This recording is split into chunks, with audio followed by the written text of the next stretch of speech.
Good morning, everyone. Welcome back to Beyond Breakfast. Yesterday's in Beyond Breakfast with Rav Dessler, we spoke about the idea Bichinat Emunah she'ein teva klal. The idea that each of us are supposed to reach a level of having faith and emunah where we don't see nature at all, but rather we see everything around us as being an expression of God's ratzon, His will. And we also understand that every moment of creation itself is an expression of God's ratzon. That reality, in that world, we're able to elevate ourselves and have a deeper understanding of this connection with God and everything that happens around us. And he says this week's me'ut avodat zarah, a small measure of idolatry. And he's speaking about this idea that there is a drive for heresy, right, whose aim is to separate us, which means that there is a yetzer that each of us has. There's an inclination that we have that wants us to see and drive God out of our hearts by believing that the Holy One, blessed be He, creates a world which He is no longer involved in. He is too exalted and too high to be involved in the small things. And he says, Yesh ma'asit b'bnei adam. There are those who incite people to think that is not befitting lehashiv ke'en zeh kavod Hashem yitbarach. That is not befitting the honor of God to supervise the minute detail of human action. And therefore, he says, they imagine that God has officials who deal with matters of the lower world. Therefore, God is not directly involved, and He creates layers. And those layers are what we call intermediaries. And those intermediaries are the ones that are dealing with all the things in the universe, and not God Himself. And therefore, they say that God is removed. And he's quoting the Chazak, and he says as follows, Ha'am al kol goyim, that God is above all the nations. And since He is so exalted, the people of the world think that He has no direct involvement with them. But we say, Aval anachnu omrim ki Hashem Elokeinu hamagbihi l'shevet. God is, who is like our God who sits on high, yet lowers Himself to look in the heavens and on earth. God is not just someone who is exalted up in the higher echelons of the universe. He's actually very intimately involved in everything here. Every single cell in your body is where it's supposed to be because that's where God wants it to be. There's no intermediary. Every single blade of grass, every single leaf that falls off a tree, it's all under God's hashgacha. That is all under God's dominion. It is not given over or granted to anything else. This is a mistake that people make. So he says as follows, he says, but we know, we too know the heights of God's throne.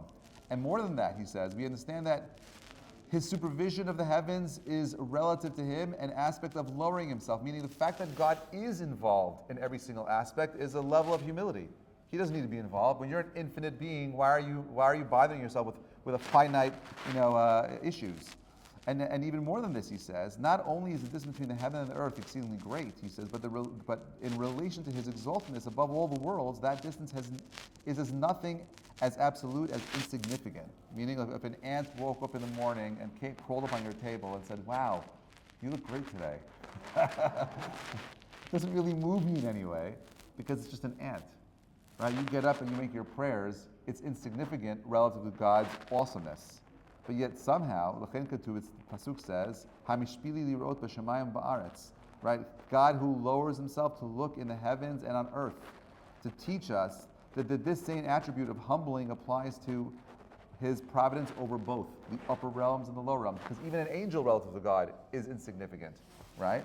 God is the ultimate force of everything. Ach ma'udzu shel apikorsus. This is the error of the heretics. Right? And this is what the Maimonides says in chapter 1 of Hilchot Avodah Zarah. He says, after mankind sinned, they reasoned, quote, did He not create the stars and spheres to direct the world? Meaning the mazalot do everything, right? God creates a system in place. He pushed play. He created a program, and now that program is running. And every one of us in that program, we are just playing the part of whatever the program is, right? And so, Maimonides doesn't say in those terms, but that's what he means when he talks about the stars are set, right? And he says He places them on high, granting them honor, and they are the heaven, and they are what makes the heavens, and they serve before Him. Humanity erred, and a great error in thinking that they are worthy of being praised and glorified, and this will be the will of God. Meaning, he recognized. Maimonides is talking about in the ancient world. People made the following, observation: God is the God of the upper echelons, the upper realms. He created these ministering angels, planets, stars. And it's okay to go ahead and pay homage to the stars and the moons and these other astral bodies because they're all part of God's hierarchy. And what ends up happening is that they end up forgetting the source. They focus on those lower beings, and those things become their gods. And those things become the things that rule the world, when in fact they're missing the actual source. And from this they ultimately came to the outright idolatry, bringing down and bowing down and serving wood and stone. Therefore, the beginning of deviation had already appeared. For even while believing in God, right, they thought that he only acts through powers of nature, and therefore those powers deserve honor, like the king's attendants who serve before him. And that's not what we want to do. We don't want to waste our time with the emissaries. We don't want to waste our time with the secondary, ambassadors, so to speak. We want a direct access, and that's what we're talking about.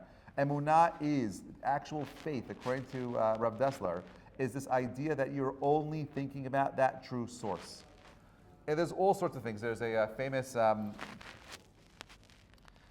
professor of comparative religion. I'm blanking on his name right now. It'll come to me, of course. He wrote a book called A Hero with a Thousand Faces. I don't know why I'm blanking. Joseph Campbell, thank you. Joseph Campbell is a famous professor of religions. And he, in his books, he talks about the idea that every single religion is really telling exactly the same story, right? The difference is that each story is using the metaphor, the language of their unique culture. But at the core, we're all talking about the same thing. What are we talking about? The idea that life has meaning, life has purpose. The idea that there's justice in the universe. The idea that this is not random. The idea that you and I are creatures of flesh and blood, but yet maintain a soul that powers and fuels every essence of our reality. How those stories and those other faiths deviate from that original core, that's a whole other thing. But I don't care about that. For me, the core is, do we believe in God, yes or no? Do you believe in a first cause mover? Do you believe in the fact that life has meaning? And if you do, then we're all sitting on the same page. B'ezrat Hashem, we will continue tomorrow with Pulat HaMalach. We're going to see how Rav Dessler deals with the activities of the angel and what their unique purpose and function is. Have a great day, everybody.